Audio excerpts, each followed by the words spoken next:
Bismillahirrahmanirrahim. Bismillahirrahmanirrahim. Assalamualaikum warahmatullahi wabarakatuh. Alhamdulillah, alhamdulillahilladzi bi ni'matihi tatimmus shalihat. Wassalatu wassalamu ala sayyidis sadat nabiyyina maulana Muhammad ibn Abdullah wa ala alihi wa ashabihi ajma'in.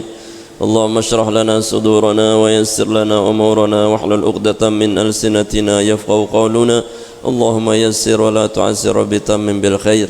Qala al-musannif rahimahullahu ta'ala wa nafa'ana bihi bi'ulumihi fid dharain amin.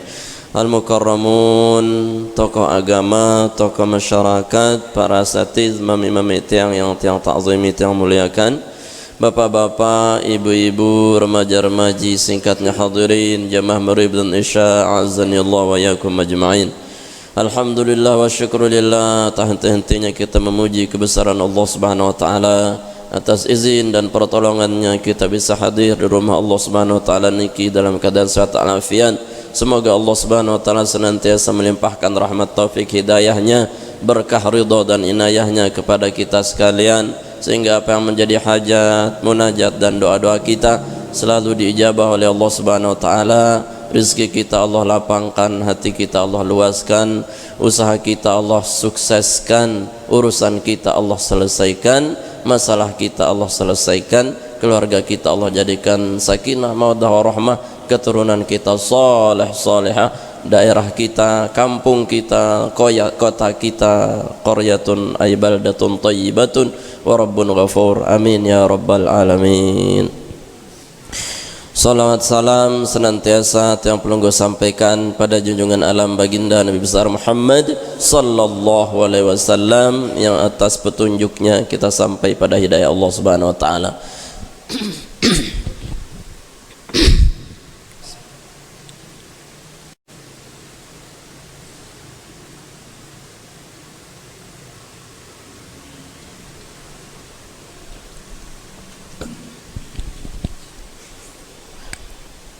Hadirin jemaah yang dimuliakan Allah Subhanahu wa taala, kita lanjutkan kajian kitab Nasihatul Ibad pada nasihat yang berikutnya. Wal maqalatu tsalitsatu asyrata, yakni nasihat yang ke-13 dari bab sunai, bab bagian yang kedua.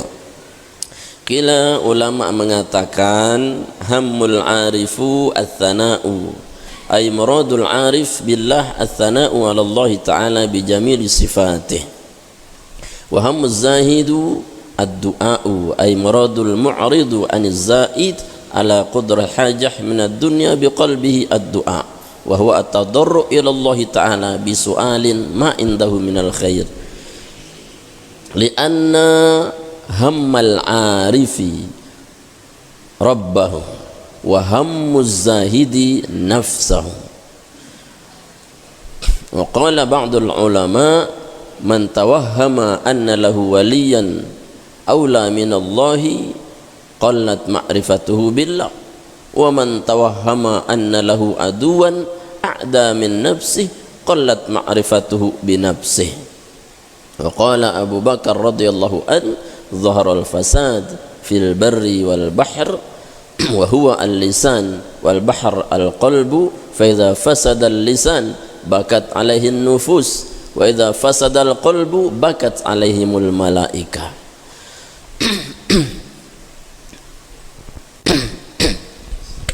Ganit nih.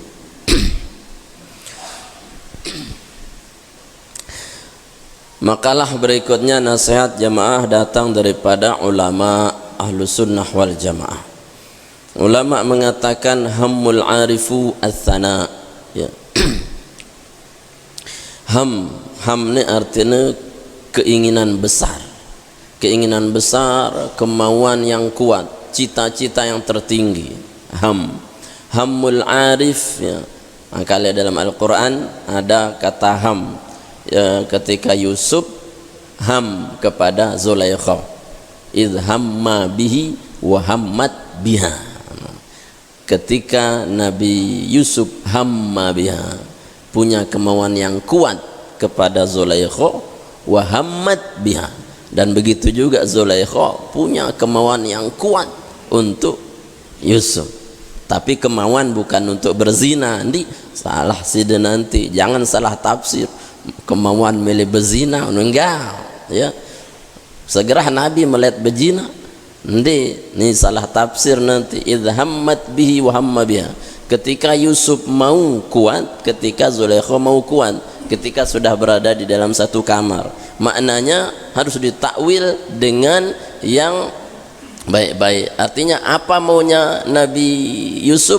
Nabi Yusuf maunya pergi meninggalkan Zulaikha, dan maunya Zulaikha untuk pergi mengalahkan nafsunya. Ya, jadi Zulaikha karena nafsu yang terlalu besar kuat, maka keinginan kuatnya untuk bisa menjaga nafsunya. Lamun Yusuf karena memang tidak ada kemauan syahwat, tapi kemauan untuk pergi meninggalkan diri bersama Zulaikha. Nah niki, jadi ham niki artinya kemauan yang kuat. Ya. Alhamul arif, keinginan belik dengan arif billah, ya, yakni athana, yakni selalu memuji Allah Subhanahu wa taala. Ya, jadi dengan arif billah, saudara, arif nu artinya orang yang kenal Allah. Orang yang sudah ma'rifat disebut arif, ya. Dengan ma'rifat disebut arif. Dengan zahidin disebut zahid atau zuhud. Ya, jadikan makomnya lamun wah ma'rifat melalui syariat. Syariat, kemudian tariqat, ma'rifat hakikat. Ya, dari arak niki ciri-ciri lamun dengan wah ma'rifat niki melalui syariat. Cita-cita terbesarnya adalah Nabi as-sana, selalu memuji Allah Subhanahu wa taala bi kulli sifati kamalihi, dengan sifat kesempurnaan Allah. Jadi lamun demele tahu tiang pelungguh niki itu nu arif billah, kita kenal kepada Allah, maka ciri-ciri yang muncul niki adalah as-sana fillah, demen pelungguh muji Allah taala, demen itu zikir jo Allah taala. Berarti lamun dengan demen zikir no arif kayak kira-kira bid'ah dolalah marah sena sebut dengan zikir. Justru dia mengatakan berjanji itu memuji Allah dan Rasulnya, ya, bukan melampaui Rasulullah itu Allah. Memuji Allah dengan segala sifat kesempurnaannya. Maka dalam Ahlus Sunnah wal Jamaah ara apa sifat 20, ada sifat mustahil, ada sifat jaiz, itu semua atas pujian sifat kesempurnaan Allah. Ini saya EP karangan, ini adalah orang yang arif billah. Kenapa? Karena tujuannya bagaimana memuji Allah. Nah niki, saya nggak negi takwah dunia ini hanya sebatas dunia saja, bukan untuk mencari sekedar pahala. Lamun arif billah ndek ngerekeng pahala wah, ya itu sing ngerekeng pahala ndi apa mau ku ngaji unin menda masih berekeng ndek de ma'rifat daka aja de berajah ma'rifat kuat nezikir lagu masih ngindang kepeng ja ndek mah ndi mun pelungguh masih ngindang pira honor ja ndek mah ndi pira honor teh leng rahman teh na begawe ya mun masih ngerek ndek man arif billah ndi rahman ndi dendek wah ngaku juluk ma'rifat ndi Pak Abdullah masih dendek jul mun masih ngerekeng proyek sak dendek mah ya jangan. Orang arif itu rekengannya adalah as-sana, dia selalu dalam setiap keadaan memuji Allah. Lewat apa? Uzkurullah zikran katsira, dia tidak pernah lekang oleh zikirnya, sehingga sifatnya dalam seluruh nafas, artinya nafas yang dia ambil Allah subhanallah, nafas yang dia keluarkan subhanallah alhamdulillah, terus nafas keluar masuk ini adalah tasbih. Yusabbihu lillah ma fis samawati wal ardi, ya. Kenapa? Karena dia pun iri terhadap binatang-binatang. Wa im min syai'in illa yusabbihu bihamdi. Wa in min syai'in ling Allah Ta'ala, segala sesuatu niki bertasbih jok Allah Ta'ala. Walakin la tafqahuna tasbihahum, akan tetapi engkau tidak tahu bagaimana cara mereka memuji Allah Subhanahu wa taala. Jadi manok misalkan kukuruku nih, itu cara mereka memuji Allah. Apa maknanya? Tetap sirang kukuruku bermakna uzkurullah, ingatlah kepada Allah. Angka ling Imam Ghazali bunda mele tahu iri sida pinter atun di wah bandingan kanca manusia kanca dengan lain munda mele tahu tiang pelungguh niki pinter atun di bandingan wah iri de kanca manuk. Munda masih kalah uras isi manuk berarti ndek deman pinter sida bodoh. Nah, manuk jampiran ngase. Munda masih kalah isi manuk ngase berarti sida masih bodoh, dia dianggap pinter. Orang cerdas itu kata Imam Ghazali munda wah tahu ngalahang manuk uras atau minimal barang de ngungkung manuk no ini sida itu baru Allahu Akbar, mantap. Itulah cerdasnya orang arif billah. Munda masih kelembangan jane tidak kalah si manuk wah dia dianggap pinter wah aku nih pinter apa pinter tidak. Jadi orang arif billah muntakenal Allah Ta'ala melilah terangkat derajat kita menjadi arifin ya fillah. Tujuannya hanya bagaimana memuji Allah Subhanahu wa taala, sehingga ukurannya dia tidak fokus pada doanya. Arifin nun dia wala berdoa ya, berdoa selagu si perlu-perlu saja, tapi dia perbanyak di pujiannya. Sehingga dengan memuji Allah di situ Allah memberikan apa yang kita mau. Rasulullah niki kan kadang dia nalui doa Rasulullah, tapi saking Allah perhatikan beliau, gerakan hatinya saja Rasulullah dibaca oleh Allah Subhanahu wa taala. Ya, gerakan hatinya dia nuah ngendang telaga Al-Kausar, tetapi Rasulullah ada gerakan hati langsung dibalas oleh Allah. Nu kadang caranya terbalas doa-doa dengan si arif billah ya, ma'rifat jo Allah Ta'ala ndik jangan ngendang ruana atine doang bergerak set tunin langsung Allah Ta'ala ngijabah ya. Angka ukurannya dengan lain munagita dengan mungkar barang maksiat dia nolak muni-muni wah ya tuan guru lain neliwat doang atine konek langsung jok Allah langsung bubar maksiat engkah nara lamun neke lelah tengomeh jangan segoyo malah pelewas nih si botol. Nah itu jadi kita belajar ma'rifat fillah, mengenal Allah lewat apa? Dendik engkah memuji Allah. Kalau orang arif billah dalam setiap napas ada tasbih, maka ketika dia lupa kepada Allah satu detik saja dalam nafasnya, maka Allah cabut kewaliannya selama 40 hari ya. Engkah nejari arif billah, maka tiang pelunggu sami walaupun dekna dengan nafas, maka minimal lah ada zikir pagi, ada zikir petang untuk memuji Allah Subhanahu wa taala. Kan niki puji-pujian doang, subhanallah, alhamdulillah, Allahu akbar. Ini kan pujian saja ke Allah. Makanya kalimat ini paling dicintai oleh Allah Subhanahu wa taala. Saya nggak napi temuji Allah ya demen tepuja tundi Allah taala. Demen ya demen pelungguh demen tepuji. Demen ya berarti Allah yang maha terpuji. Alhamdulillah segala puji hanya milik Allah ya. Angka mula nemele ngerayu Allah, rayulah Allah dengan puji-pujian. Puji Allah Ta'ala sebanyak-banyaknya. Nah niki muntemele jari arif billah. Kemudian hamuz zahid, dengan keinginan besar orang-orang zahid. Zahid niki artinya dengan si zuhud. Zuhud no dengan si ndekne ngolok dunia lek juluna, lagu dunia wah lek mudina tahu. Sehingga tujuannya bukan mencari dunia lagi, tapi tujuannya mencari ridho Allah Subhanahu wa taala. Ndek nerekeng pahala, ndek nerekeng honor malik, yang dia rekeng adalah ridho Allah Subhanahu wa taala. Lamun arif sibuk memuji Allah, lamun dengan zuhud niki ad-doa, justru banyak doa-doanya.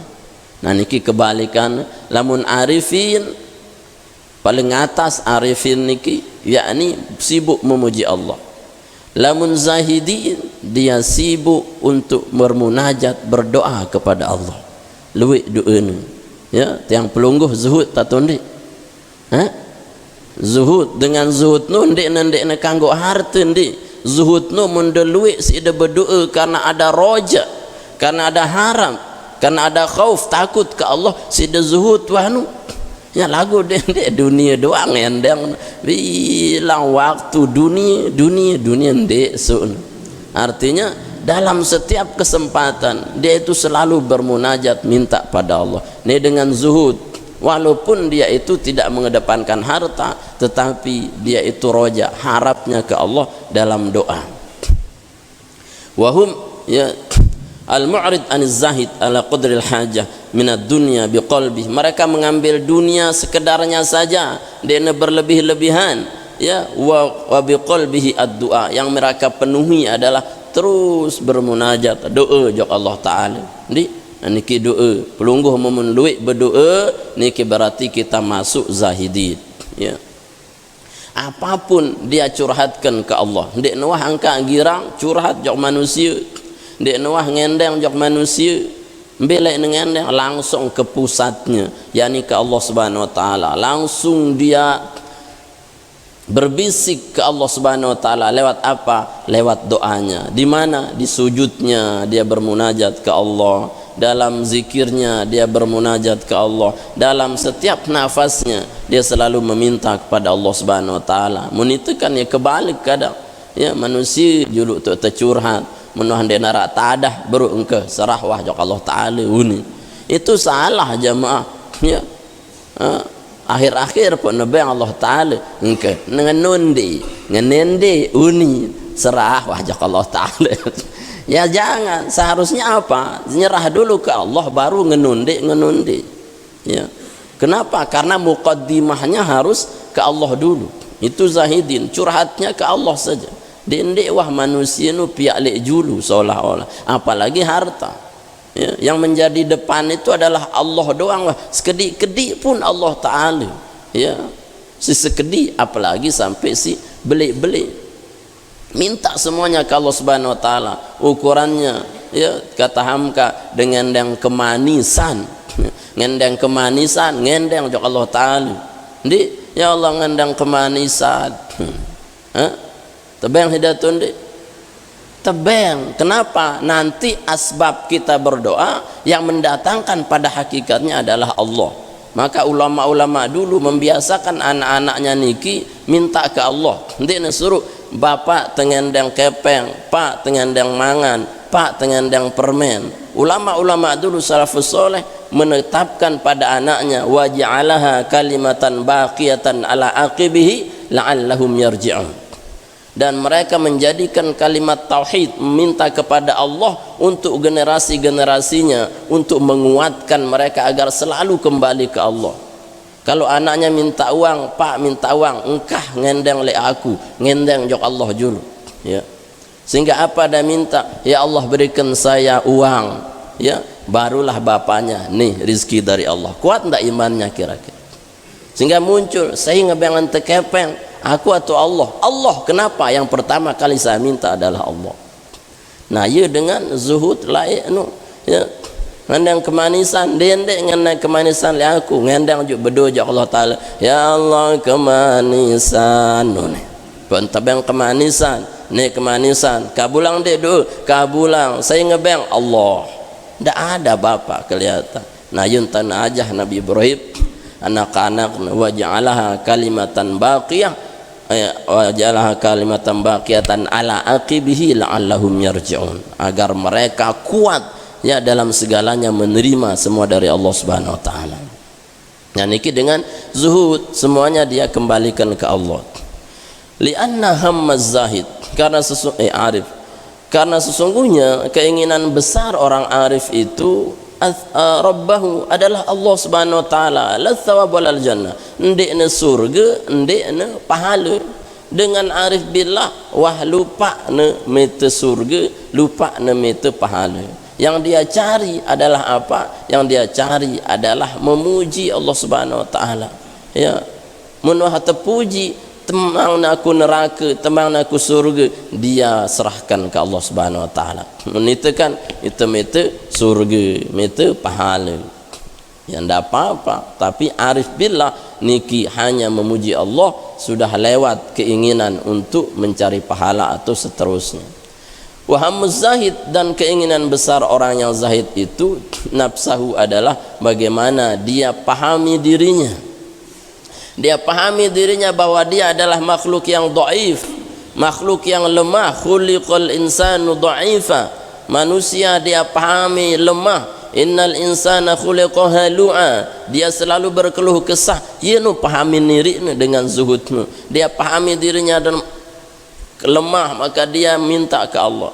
Ya halu'a, dia pahami dirinya tukang berkeluh kesah, maka dia keluh kesah kembali ke Allah Subhanahu wa taala. Dia pahami dirinya ini adalah manusia yang fakir, ya ayuhan nas antumul fuqara ilallah, dia paham dirinya fakir, maka dia kembali ke Allah yang maha kaya. Nah ini tante muhasabah dengan zuhudmu untuk mengenal diri sendiri. Wa man tawahhama annahu waliyan, dan saya maran irikna jari wali kekasih Allah, aula minallah, yang lebih utama dari Allah, qallat ma'rifatuhu billah, maka sungguh dia sedikit ma'rifatnya kepada Allah. Lamun pelungguh maran iri, aku ni wah deket jok Allah, aku ni wah jari kekasih Allah, para niri, ya, maran niri, selapu teka bolang si Allah, aku tekangen wah ni si Allah Ta'ala, ya, aku jari wali ya genuni. Berarti qallat ma'rifatuhu billah, dia sedikit ma'rifatnya ke Allah. Karena orang yang ma'rifat tidak mengaku dia itu dicintai Allah. Orang ma'rifat dia itu hanya memuji Allah Subhanahu wa taala. Dia nolak ngaku-ngaku. Saya enggak mengaku-ngaku niki adalah nabi, adalah syaitan. Dan dia kira ngaku-ngaku akan di itu ni anu uni. Nah, terganggu. Maka Allah pun senantiasa menggunakan kalimat nahnu untuk menyebut dirinya, inna nahnu nazzalna dzikra. Untuk apa? Untuk menghilangkan keakuan. Walaupun Allah dalam banyak ayat juga innani anallah menggunakan ana, tapi dalam banyak ayat juga Allah menggunakan kalimat mutakallim ma'al ghair, inna nahnu, bimana apa? Ngajah tiang pelungguh Allah saja yang segala-galanya kuasa masih menggunakan kalimat tidak pengakuan atas dirinya, tapi mewakili yang lain. Bimana tiang pelungguh dendek tegira ngaku-ngaku, mun tegira ngaku iri dengan hebat, dengan soleh, dengan wali, berarti ndek teman sampai wali. Sayyidina itu jari wali, la ya'riful wali illal wali. Dia narak dengan nenau jari wali kecuali sesama walinya. Ya, kamu ni tengaku mesak, berarti dia terjadi wali. Saya nak itu jadi wali sesama walinya, ya, sesama orang yang dekat dengan Allah, ya, sehingga dia tidak memuji diri, tapi pujian itu datang dari orang lain. Kenapa? Karena dia tahu orang ini secara batiniah bagaimana batin. Nah ini kini jadi masih ngaku-ngaku dendek wah jari kekasih Allah. Kemudian man tamahhama annahu lahu aduun a'da min nafsi. Kemudian barang siapa yang menyangka bahwa ada musuh yang lebih daripada dirinya, faqad qallat ma'rifatuhu bi nafsi, maka sungguh sedikit pahamnya tentang dirinya. Ya, artinya lamun teparan arak musuh tu si lebih hebat ketimbang diri kita sendiri, berarti kita ini sedikit makrifat kita kepada diri kita. Artinya itu ni dia tahu iri. Wah. Nah, maka orang yang tahu diri, dia menganggap musuh yang paling besar itu adalah bukan orang lain. Saya musuh itu nafsu kita, diri kita sendiri. Ya, angkat suruh sida sunnah napa ngaca tu lulek bercermin. Apa lenda? Apa doa bercermin? Auzubillahi minasyaitonir rajim, itu kan syaitan. Kediri kita adalah musuh kita. Allahumma kama hasanta wajhi fahassin khuluqi. Ya, bercerminlah agar kita sadar musuh kita yang paling besar itu bukan orang yang memusuhi kita. Lagu itu no jari musuh iri temesa kembe itu si malas ibadah, itu si malas ngaji, itu si malas jok masjid, itu si malas ya baca Quran. Itu bukan berhubungan dengan orang lain, kita kok yang malas. Nah itulah musuh kita. Si Mia itu ndek mele ngaji, ndek mele sembahyang, ndek mele jok masjid, masa orang lain? Kan tidak, kecuali nafsu kita iri temesa. Maka musuh sejati yang pelunggu sami adalah nafsu kita. Bahasa Nabi, roja'na min jihadil akbar, min jihadil asghar ila jihadil akbar. Baru perang-perang Badar terjadi, banyak sahabat yang wafat. Nabi mengatakan kita baru pulang dari perang yang kecil menuju perang yang lebih besar. Ya. Wa ma huwa jihadul akbar? Apa perang yang lebih besar ketimbang Badar ya Rasulullah yang mewafatkan banyak sahabat? Kata Nabi, jihadun nafsi, adalah memerang nafsu kita sendiri. No, si Mia pelunggu sami malas tahajud, malas solat, malas puasa, malas zikir. Nu wah musuh tu. Ya. Maka kalau kita pelihara ini, kita tidak bisa kemana-mana. Ya, ngelipak-ngelipak lek tunu doang wah. Dia ne bau tayak maqam menuju Allah Subhanahu wa taala. Maka jamaah, kenalilah diri kita dengan Nabi, dengan kita selalu menganggap orang lain bukan musuh, tapi musuh sejatinya adalah diri kita. Angka jok dengan lain, dendek wah serius ang kelengian. Bahasa Imam Ghazali mendengat dengan tua dendek paran iri dia lebih hebat ketimbang orang tua. Katakan orang tua ini lebih hebat mulia ketimbang saya. Kenapa? Umurnya sudah lebih dari saya, maka otomatis amalnya pun lebih dari saya, maka dia lebih baik dari saya. Mendengat dengan kodean si itu apa lente dia lebih baik dari saya. Kenapa? Karena dia masih sedikit dosanya dengan usianya yang masih muda. Saya yang setua ini lebih usianya dari saya, maka bisa jadi dosa saya dengan usia saya lebih banyak ketimbang usianya dia melakukan dosa. Dia lebih baik dari saya. Ngengat karena kode dia lebih baik dari saya. Kenapa? Karena dia masih suci, bersih tanpa noda dan dosa, sementara saya sudah berlumuran dengan dosa, maka dia lebih baik dari saya. Tengengat ukurannya dengan maksiat pun, ya, katakan dia lebih baik daripada saya. Kenapa? Mungkin nanti ketika dia berhenti bermaksiat, dia dapat hidayah dari Allah, maka dia bertaubat dan diterima taubatnya oleh Allah, maka dia yang terbaik dalam taubat. Dan bisa jadi saya tidak tahu apakah saya husnul khotimah atau tidak.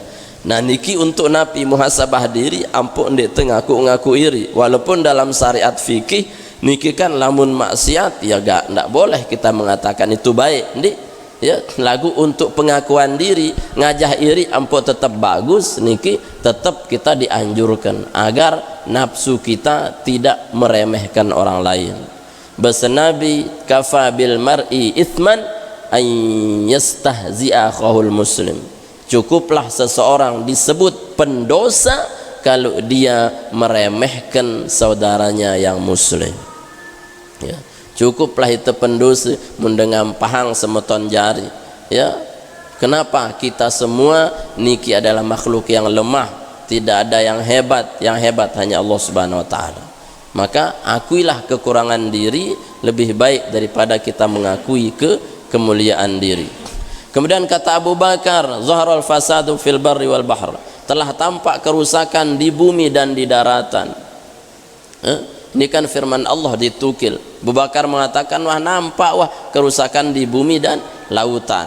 Lek laut wah sede, lek bumi wah sede. Ya. Kemudian beliau katakan fit tafsir, beliau menafsirkan, yakni albirru, daratan do mbes ina sede huwa al-lisan, yakni lidah. Fil barri, di daratan, rusak daratan hari ini dengan apa? Dengan lidah yang tidak terkontrol. Artinya itu susah memuji Allah, kita sulit mengakui orang lain, tapi kita hanya sulit kita mudah untuk mencaci, memaki, ngolok dengan lain. Nah nikilah ya darat niki sede. Wal bahr bermakna al qalbu, dan lautan rusak bermakna hati kita yang telah rusak. Jadi lisan kita rusak, hati kita rusak, selaput nuah sede. Ya makna zaharul fasadu fil barri wal bahr, telah nampak kerusakan bila mana lidah kita rusak, hati kita rusak. Nampak wah kelengian lek manusia niki. Sehingga lidah ini gambaran daripada kolbu kita. Mun atine kotor, lisannya pun akan kotor. Lamun atine bersih, maka lisannya pun akan bersih. Angka pantang ulama untuk mengucapkan kata-kata yang kotor. Kenapa? Hatinya bersih. Mun dengan kotor hati, tidak heran kalau kalimat-kalimat yang keluar adalah kalimat-kalimat si kotor. Hati ini terlalu kotor. Maka jamaah yang dirahmati Allah Subhanahu wa taala, kemudian Abu Bakar mengatakan, wa idza fasadal lisan lam nuwahsida lisan bakat alaihi nufus, maka jiwa pun akan menangis. Wa idza fasadal qalbu, kalau hati telah rusak, bakat alaihil malaikah, maka menangis seluruh malaikat. Jadi malaikat pun menangisi kita kalau hati kita ini rusak. Saya nggak napi wah ndek narak langan kebagusan. Kemudian jiwa kita ini akan menangis dari dalam kalau napi lisan kita, elak kita ini sudah rusak, ya. Maka lisan perbaiki, hati perbaiki, insya Allah dia akan menjadi sebaik-baik kehidupan. Ndek nejari sede. Wal maqalatu sadisatu asyara, terlanjut insyaallah pada berikutnya. Qila inna syahwah wallahu alam bisawab wa ilahil marjal ma'am. Sekian tahta jamaah, terlanjut pada pertemuan yang akan datang. أعوذ بالله من الشيطان الرجيم. بسم الله الرحمن الرحيم. الحمد لله رب العالمين، والصلاة والسلام على أشرف المرسلين سيدنا ونبينا مولانا محمد وعلى آله وصحبه وسلم أجمعين. اللهم لك الحمد وإليك المشتكى وأنت المستعان، ولا حول ولا قوة إلا بالله العلي العظيم. نستعينك على فساد فينا ونسألك صلاح أمورنا كلها برحمتك يا أرحم الراحمين. اللهم يا حي يا قيوم برحمتك نستغيث، أغثنا أغثنا أغثنا، أصلح لنا شأننا كله ولا تكلنا إلى أنفسنا طرفة عين ولا أقل من ذلك. اللهم بارك لنا في تعليمنا، وبارك لنا في مقامنا، وبارك لنا في علومنا، بارك لنا في أسمائنا وأبصارنا قلوبنا قوتنا وأزواجنا وذريتنا، وتب علينا إنك أنت التواب الرحيم. اللهم اجعل جمعنا هذا جمعا مباركا مرحوما، وتفرقنا بعد هذا تفرقا حسنا موفقا معصوما. ربنا آتنا في الدنيا حسنة وفي الآخرة حسنة وقنا عذاب النار. صلى الله على سيدنا محمد وعلى آله وصحبه وسلم، والحمد لله رب العالمين. الفاتحة. آمين. سبحانك اللهم وبحمدك، أشهد أن لا إله إلا أنت، أستغفرك وأتوب إليك. ثم السلام عليكم ورحمة الله وبركاته.